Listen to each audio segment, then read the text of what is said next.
Martes 10 de septiembre de 2024. Tres mensajes del Evangelio de hoy, tomado del Evangelio de San Lucas, capítulo 6, versículos del 12 al 19. Sucedió que por aquellos días se fue él al monte a orar y se pasó la noche en la oración de Dios. Cuando se hizo de día, llamó a sus discípulos y eligió 12 de entre ellos, a los que llamó también apóstoles. A Simón, a quien llamó Pedro, y a su hermano Andrés, a Santiago y Juan, a Felipe y Bartolomé, a Mateo y Tomás, a Santiago de Alfeo y Simón, llamados Zelotes, a Judas de Santiago y a Judas Iscariote, que llegó a ser un traidor. Bajando con ellos, se detuvo en un paraje llano. Había una gran multitud de discípulos suyos y gran muchedumbre del pueblo de toda Judea, de Jerusalén y de la región costera de Tiro y Sidón, que habían venido para oírle y ser curados de sus enfermedades. Y los que eran molestados por espíritus inmundos quedaban curados. Toda la gente procuraba tocarle, porque salía de él una fuerza que sanaba a todos. Palabra del Señor. Gloria a ti, Señor Jesús. Querida familia, nos encontramos hoy con la vocación de los apóstoles. Hoy tenemos en el Evangelio el llamado que nuestro Señor hizo a 12 apóstoles que fueron pilares de la iglesia hasta hoy, aunque sabemos que uno de ellos terminó traicionando. Vamos a reflexionar tres mensajes de este Evangelio. Primero, eres un elegido de Dios. Segundo, ¿eres Pedro o Judas? Tercero, el Señor es tu fuerza. Vamos con el primer punto. Eres un elegido de Dios.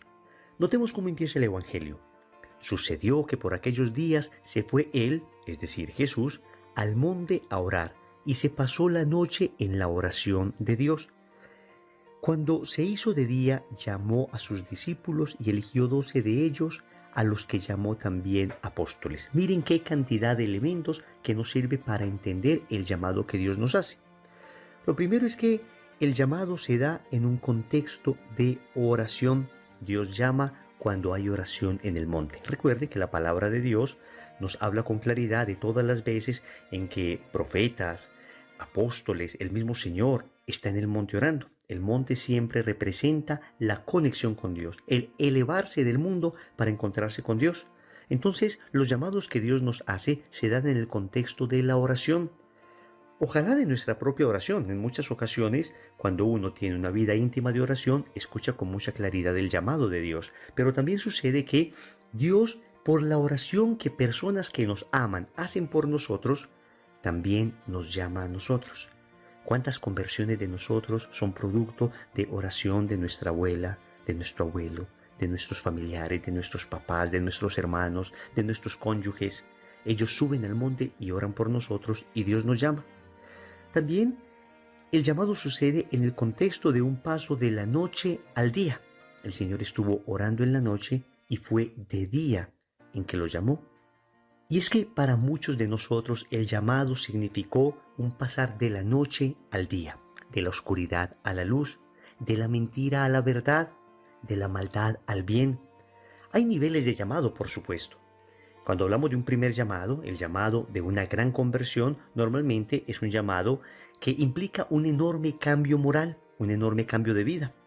Pero también Dios llama en ocasiones a personas que ya le vienen caminando, que ya le vienen siguiendo, que ya vienen con Él, y les llama a una vocación más perfecta. Pienso, por ejemplo, en cuántos misioneros del movimiento al que pertenezco, Lazos de Amor Mariano, cuántos de ellos, en medio del llamado que ya habían recibido a ser misioneros, encontraron un llamado más particular de Dios para la vida consagrada, para la vida religiosa o para la vida matrimonial. Recordemos que el llamado no es exclusivo para la vida consagrada. También el llamado se da a la vida matrimonial, a tener un matrimonio santo. Y el texto nos dice que esta elección de estos discípulos fue una elección orientada al apostolado. Por eso termina diciendo que a estos los llamó apóstoles. De manera que Dios no me llama solamente para que yo me quede con la bendición de tenerle. Dios no me llama para que yo quede feliz porque me llamó, para que me sostenga en esos coloquios de amor ante el Santísimo exclusivamente, para que experimente la dulzura de su amor. Claro que todo eso se experimenta. Pero amigos, estamos llamados a ser apóstoles. Estamos llamados a no quedarnos con esto, sino a darlo a otras personas. La pregunta que nos hace hoy el Evangelio es la siguiente. ¿Hemos respondido a ese llamado? Hoy la gente dice que hay crisis vocacional. En realidad, si fuéramos estrictos, no hay crisis vocacional, porque vocación viene de una palabra latina, vocare, que significa llamado. Entonces no hay crisis de llamado porque Dios sigue llamando. Lo que hay es crisis de respuesta, porque nosotros no queremos responder a ese llamado de Dios. Entonces, ¿a qué te está llamando Dios en este momento? En primer lugar, a una conversión radical. Pero en el contexto de esa conversión que debe suceder todos los días y que es un camino que no termina, en el contexto de esa conversión, Dios nos sigue llamando a vocaciones más específicas. Debemos responder al Señor y debemos salir de nosotros. Debemos llevar esto que hemos recibido a otras personas. Segundo, ¿eres Pedro o Judas? Queridos amigos, hoy tenemos el nombre de los 12 apóstoles. Y parece que el nombre de los apóstoles empezara con un paréntesis y se cerrara con otro. El primero que aparece es Simón, llamado Pedro, y el último que aparece es Judas, el traidor. Es un detalle bien interesante porque tal vez nosotros nos identifiquemos con uno o con otro. Claro que quisiéramos identificarnos con Juan, el discípulo fiel, el que estuvo al pie de la cruz. Y maravilloso, si de repente tú has logrado esa fidelidad, agradécele a Dios que ha logrado mantenerte siempre en pie. Pero a decir verdad, nosotros debemos reconocer que en muchas ocasiones hemos sido Pedro y peor aún, en algunas hemos sido Judas. Pedro representa al apóstol débil, pero no malo. Al apóstol que ama, pero imperfectamente. Al apóstol impulsivo, al que le falta meditar. Recuerden a Pedro prometiéndole a Jesús que moriría por él en la última cena. Y pocas horas después, negándole vergonzosamente. Esos hemos sido nosotros también, personas débiles. En misa decimos, propongo firmemente no volver a pecar. Y estamos saliendo de la Eucaristía y somos asaltados por un mal pensamiento que terminamos consintiendo. Somos asaltados por un ataque de ira que no logramos controlar. Una mentirilla aquí, una falta de caridad allá. Hemos sido como Pedro en muchas ocasiones. Pero lo más triste es que también hemos sido como Judas. Y es que en Judas ya no se encuentra solamente el apóstol débil, sino que se encuentra aquella persona que deliberadamente ha hecho el mal. Aquella persona que calculó el daño. Pedro negó espontáneamente. Pedro negó en medio del susto, de la cobardía. Judas, en cambio, calculó lo que iba a hacer. Judas tuvo suficiente tiempo para no hacerlo. Estaba engañado ciertamente. Algunos dicen que él esperaría de Jesús una manifestación gloriosa cuando iba a ser apresado. Nadie sabe exactamente qué pasaba por el corazón de Judas. Lo que sabemos es el hecho de que él traicionó y tuvo tiempo para arrepentirse. Es más, en la última cena, el Señor le habló a su corazón. El Señor le insistió. El Señor trató de convertirle nuevamente y no quiso hacerlo. Amigos, esos hemos sido también nosotros. En tantas ocasiones hemos traicionado al Señor. En tantas ocasiones, después de tantas bendiciones recibidas, después de tantas gracias, después de tantos milagros, después de haber experimentado su amor, hemos terminado fallando. La buena noticia es que si eres Pedro o si eres Judas, si soy Pedro o si soy Judas, tenemos redención. Podemos todavía convertirnos, podemos pedir perdón. Hagamos como Pedro, lloremos nuestro pecado. No hagamos como Judas, que desesperado terminó suicidándose. Tal vez el peor pecado de Judas no fue ni siquiera entregar al Señor. Su peor pecado fue no confiar en la misericordia de ese Dios que estaba dispuesto a perdonarle. Si Judas hubiese llegado al Calvario de rodillas pidiendo perdón por lo que había hecho, tal vez hasta Jesús se hubiese desclavado de la cruz un instante solo para abrazarle y con su sangre limpiarle de ese pecado.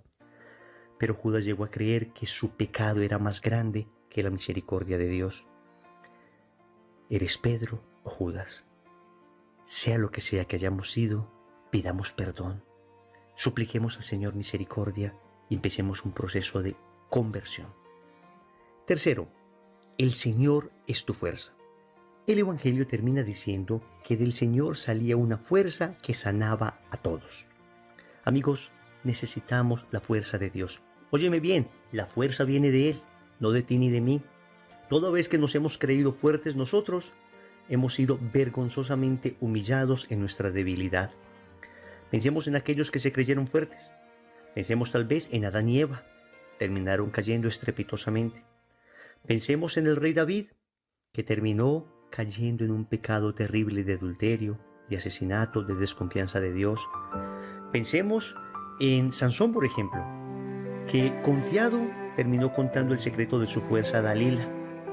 Pensemos en Pedro, pensemos en Salomón, pensemos en tantos que se creyeron fuertes y cayeron. Amigos, Él es nuestra fortaleza. La fuerza reside en ti si Dios está en ti. Nuestra fuerza no proviene de nosotros. Ciertamente hay que hacer un esfuerzo. Ciertamente se debe cultivar la virtud. Ciertamente la persona que está habituada a hacer el bien, le será más fácil hacerlo. Eso es lo que se llama virtud. Es como una segunda naturaleza que ayuda.